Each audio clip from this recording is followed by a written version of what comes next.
Back नाज़रीन, गुफ्तगू के सिलसिले को आगे बढ़ाएं। जैसा कि हम बात कर रहे हैं टैक्स के हवाले से, और ये भी साथ ही साथ बात है कि जो पाकिस्तान में टैक्स के हवाले से कानून नाफिजुल अमल है, क्या उनके ऊपर वाकई ही इम्प्लीमेंट किया जाता है कि नहीं।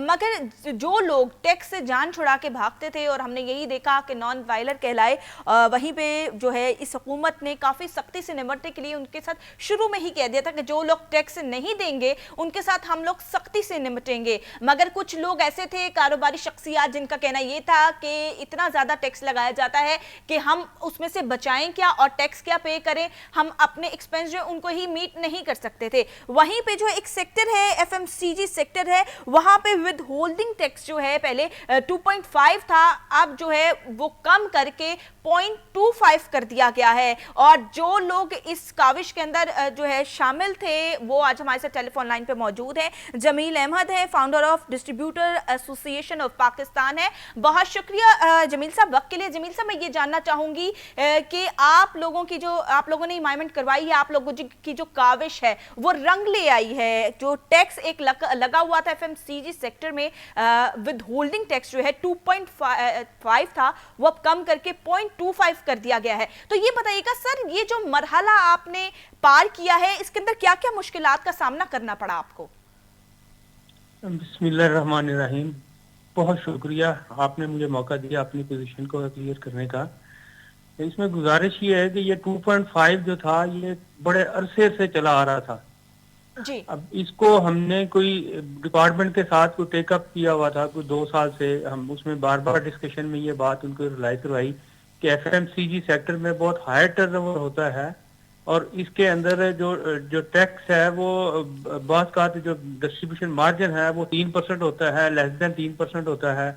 और जब हम एग्रीगेट करके इस पे विद होल्डिंग टैक्स हमारा एज ए सप्लायर काटा जाता है मार्केट की तरफ से, तो वो 2.92% बन जाता है, क्योंकि सेल टैक्स की अमाउंट उसमें ऐड होती है पेमेंट में। जब ऐड करते हैं तो 2.5 की बजाय 2.92 हो जाता है। जी। तो डिपार्टमेंट ने उसको रियलाइज किया और क्योंकि हम चाह रहे हैं कि पाकिस्तान में डॉक्यूमेंटेशन हो पूरी तरह से भरपूर तरीके से, तो रिटेल को इंटीग्रेट करना चाह रहे हैं एफबीआर के सिस्टम के साथ। जी। तो रिटेल सेक्टर को अगर हमारी तरफ से इनपुट ही नहीं जा पाएगी तो वो अल्टीमेटली डॉक्यूमेंटेशन भी नहीं आएगा। दोनों ने रियलाइज किया इस हकीकत को कि ये जो अनरेशनलाइज है, अब उसमें हमारी जो जो मुतालबा था या हमारी जो रिक्वायरमेंट थी उसको एडमिट किया गया डिपार्टमेंट की तरफ से, बिकॉज दैट इज रैशनल।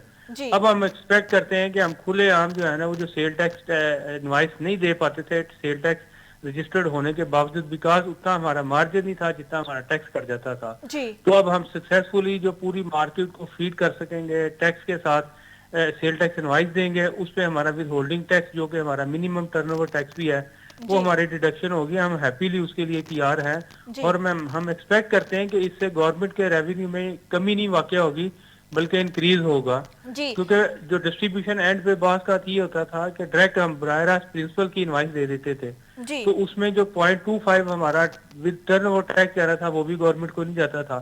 अब ये है कि 0.25 विद होल्डिंग टैक्स भी जाएगा, उनकी तरफ से भी डिडक्ट होगा, हमारा जो टर्नओवर है वो पूरे का पूरा डिक्लेयर होगा। तो इसलिए हम समझते हैं कि डिपार्टमेंट को भी इसमें बेनिफिट होगा और जो डॉक्यूमेंटेशन इकोनॉमी की करने जा रहे हैं उसमें भी हम समझते हैं कि हम सबको जमील साहब, ये भी आगाह कीजिएगा कि अवाम को इससे किस हद तक रिलीफ मिलेगा?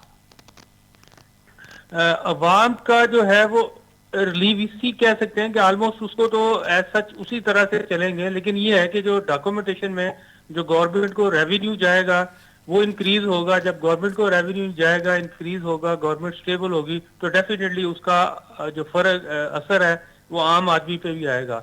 आम आदमी की वेलफेयर के लिए गवर्नमेंट के पास पैसे ज्यादा जाएंगे, उसकी बेहतरी के लिए बेहतर काम कर सकेगी। जी। जमील साहब, ये भी बताइएगा, क्या आप समझते हैं कि टैक्स सेक्टर जो है इसके अंदर और क्या क्या मजीद जो है इसके अंदर इमाइमेंट होनी चाहिए, और कौन से ऐसे सेक्टर हैं जिनके अंदर जो है विद होल्डिंग टैक्स जो है उसके अंदर इमाइमेंट होनी चाहिए? देखिए, टैक्स मशीनरी है, हमने गुज़िश्ता कोई 30 साल में उसको बिल्कुल नकारा किया है। उसमें सबका रोल है, बिजनेस कम्युनिटी का भी है, पॉलिटिशियंस का भी है, कि उसमें इतनी ज्यादा अमेंडमेंट्स हैं और उसमें इतनी ज्यादा वैरायटी कर दी। जो सेल टैक्स है, अब सेल टैक्स को हम तकसीम कर लें, रेगुलर सेल टैक्स, कम प्राइस का sale tax, third schedule items पे और है, रिड्यूस पे और है, ये 5-6 सेगमेंट पे आ गए हैं। अब ये इस तरह की इतनी कम्प्लेक्सिटी इसमें पाई जाती है कि उसको बजाय इसके कि कोई एक दो पे ले जाए सीधा या जी है या नहीं है, जी तो इस तरह की कैफियत पे अब कंडीशंस इतनी ज्यादा अप्लाई हो जाती हैं और हर साल पॉलिसीज में जो चेंजेस आती हैं, हर दफा कोई नई चीज आ जाती है, तो वो एक रुकावट है पूरी डॉक्यूमेंटेशन में। और इसको मुश्किल से मुश्किल कार बनाने की बजाय आसान किया जाए। जितना आसान करेंगे, जितना यूजर फ्रेंडली करेंगे, जितना टैक्स पेयर के लिए फैसिलिटेशन जी करेंगे, जितना हम उसका डर और खौफ दूर करेंगे, इससे गवर्नमेंट का रेवेन्यू इंक्रीज होगा। जी सर, ये भी बताइएगा कि जो टैक्स स्ट्रक्चर जो है वो पाकिस्तान में नाफिजुल अमल है, क्या हकीकत में इसके ऊपर इम्प्लीमेंट किया जाता है? जो टैक्स नाफिजुल अमल है, जाहिर बात है वो बहुत मुश्किल में जो करते हैं वो बिल्कुल बहुत ऊपर जाके करते हैं। वो चंद एक ऑर्गेनाइजेशन है जिनकी मोनोपोली है, जिनकी प्राइसिंग अपनी है, जिनके सामने कोई कंपटीशन नहीं है, जी तो वो किसी हद तक तो उस पे ये अमल पैरा है। लेकिन बाकी आम ट्रेड के लिए मुश्किल है उस पे वन ऑन उसको करना। तो जी उसमें जिस हम अब जिस पोजीशन में हम गए हैं, गवर्नमेंट ने हमारी जो डिपार्टमेंट ने हमारी बात सुनी है, उसमें हम समझते हैं कि हमारे लिए विद होल्डिंग टैक्स पे हम बेखौफ खतर हर जगह से जो मर्जी हमारा विद होल्डिंग टैक्स काटे, हमें कोई फिक्र नहीं है, हमें कोई परेशानी नहीं है। जब रैशनलाइज कर लेंगे चीजों को तो ऑटोमेटिकली चीजें बेहतर होनी शुरू हो जाएंगी। तो जी उसमें जो आंसर है उसके हायर रेट्स का और अननेशनलाइज होने का, जैसे जैसे हम उसको दूर करते जाएंगे उतना टैक्स नेटवर्क में आना लोगों के लिए आसान हो जाएगा और गवर्नमेंट के रेवेन्यू में भी इंक्रीज होगी। जी, बहुत शुक्रिया जमील साहब, आपने हमें वक्त दिया। जी नाज़रीन, आज एक बड़ी खबर है। हमने यही देखा है कि शुरू से पाकिस्तान में बहुत से लोग ऐसे हैं जो टैक्स देने से गुरेज करते हैं, अपनी जान छुड़वाते हैं। उसके अंदर हमारे बिजनेसमैन भी उनका भी शुमार होता है, हमारे बहुत सी नामवर शख्सियात है जिनका शुमार होता है। मगर वहीं पे एक सेक्टर है एफएमसीजी जिसके अंदर जो है ये अमेंडमेंट की गई है कि वहाँ पे टैक्स जो है विद होल्डिंग टैक्स जो है 2.5 था, वही अब कम करके 0.25 कर दिया गया है। और यही हम बात कर रहे थे अपने माहिर कानून से भी, हमने यही बात की और जो फाउंडर हमारे साथ मौजूद थे कि जो पाकिस्तान में टैक्स जो है स्ट्रक्चर जो है नाफिजुल अमल है, उस पर किस हद तक लोग जो है इंप्लीमेंट करते हैं। वहीं पे उन्होंने ये बताया कि बहुत से लोग हैं अभी कि जो नहीं इसके ऊपर जो है अमल पैरा होते। उसके अंदर एफबीआर के बहुत से लोग जो हैं वो भी शुमार होते हैं उनका साथ देने में।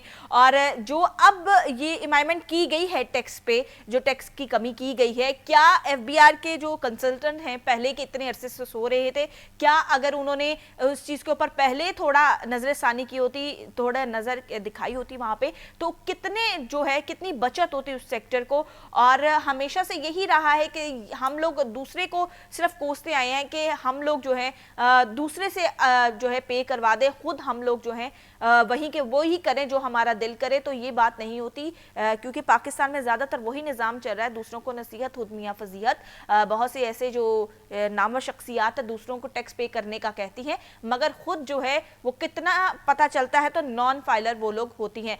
तो क्यों हम लोग, मैं यही आवाम से गुजारिश करूंगी कि आप लोग भी जो है टैक्स अगर पे करेंगे तो अपने मुल्क को खसारे से निकाल सकते हैं। सबसे बड़ी बात ये होगी कि हमारे जो बड़े जो लोग हैं, हमारे जो हुक्मरान हैं, वो जो कशकोल लेके दूसरे ममालिक के आगे जाते हैं, उसकी सबसे बड़ी रीजन यही है कि जो लोग मुनाफा एक अच्छा कमा भी रहे हैं मगर फिर भी वो जो है टैक्स नहीं पे करते। आज के प्रोग्राम से मुझे और मेरी टीम को दीजिए इजाजत। अल्लाह हाफिज। पाकिस्तान